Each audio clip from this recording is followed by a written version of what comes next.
Ce jeune homme venait livrer des marchandises à une dame. En voulant prendre le colis de ses mains, elle fit semblant de trembler, puis tomba, juste pour voir comment le livreur allait réagir. En la voyant au sol, le livreur s'écria, inquiet. « Madame, madame, qu'est-ce que vous avez ?» Mais tout à coup, son regard se posa sur la table. Des liasses de billets. Et là, il oublie la dame. Il commence à ramasser l'argent, un à un. Son intention ? Fuir avec. Une fois les billets en main, il jette un œil à gauche, à droite. Personne. Il sort discrètement, referme la porte, descend les escaliers et s'enfuit. Dans la cour, un homme le voit courir. Il l'interpelle.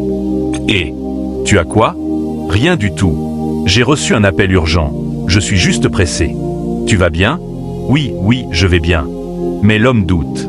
Il sent qu'il cache quelque chose. Il l'attrape, fouille son habit et en sort les billets. Et ça, c'est quoi ? Ce n'est pas l'argent qui était sur la table de ma sœur.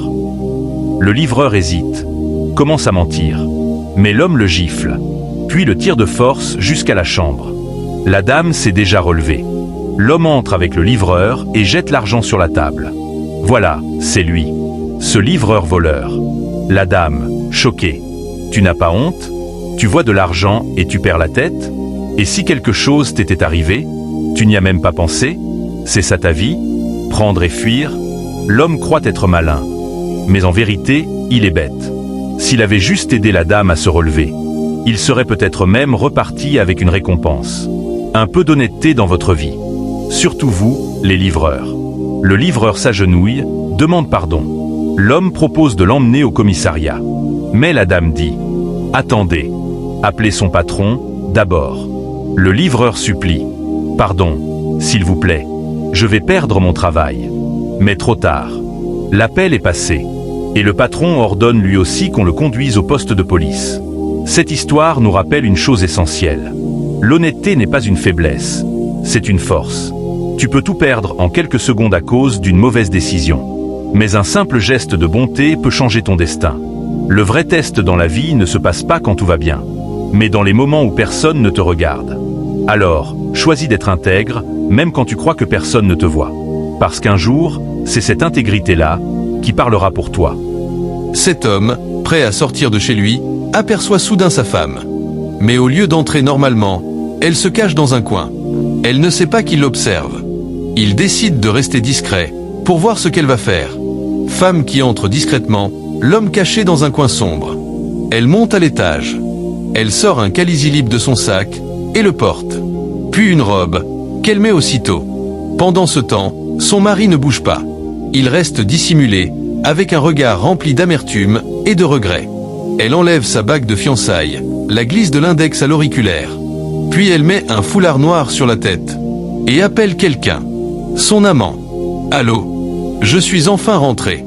Mon chéri ne m'a même pas remarqué. » Elle parle doucement au téléphone, sourire aux lèvres. Suivez attentivement cette vidéo jusqu'à la fin. La leçon est lourde de sens. La vérité finit toujours par sortir. Elle continue son appel. Elle lui dit qu'un autre jour, elle sera aussi libre pour qu'il se revoie. Elle chérissait son amant au téléphone. Pendant ce temps, son mari, dans l'ombre, se meurt de chagrin. Il ne dit rien, mais tout en lui s'effondre. L'homme serre les poings, yeux humides. Elle continue, insouciante. « J'ai adoré le moment qu'on a passé ensemble. J'aimerais tant qu'on recommence. Mais ces mots sont de trop. » Le mari explose de colère. Il crie. La femme sursaute, effrayée. « Qu'est-ce que tu fais là ?» demande-t-elle. Le mari sort de sa cachette. Il est brisé, furieux. « Vanessa, c'est quoi ça ? Tu me trompes ? Depuis quand ? Tu es devenue une prostituée. Toi, la future mère de mes enfants ? Tu mets tout ça là pour me tromper. Où est passé l'amour ? Toi qui m'avais promis fidélité, tout ça pour ça ? » Elle tombe à genoux, les mains jointes. Elle supplie. Elle pleure. Elle demande pardon. Toi qui regardes cette vidéo, peux-tu pardonner une telle infidélité ? Réponds en commentaire. Avec tout ce que j'ai sacrifié pour toi, tu oses me faire ça ? Et tu me demandes pardon ? Elle dit qu'elle l'aime toujours, qu'elle ne veut pas le perdre. Visage trempé de larmes. Vous voyez ? L'hypocrisie. Soyons vigilants. Aujourd'hui, Beaucoup de relations sont toxiques. Et elles peuvent détruire des vies. Elle continue de pleurer. Elle supplie encore. Mais lui, il n'y croit plus. C'est encore quoi ça? Où j'ai mis mes pieds? Elle veut le toucher. Il recule violemment. Ne me touche pas. Si tu me touches, tu regretteras. Elle recule, surprise. Il ajoute. Tu entretiens une relation, et on te donne des billets en dollars. Elle essaie de se justifier. C'est mon pasteur qui m'a donné ça. Ton pasteur? Il te donne 50 000 $? Tu veux encore me toucher? Il la repousse une nouvelle fois. Tu lui as fait quoi, pour qu'il te donne autant? Aujourd'hui, tu dois partir.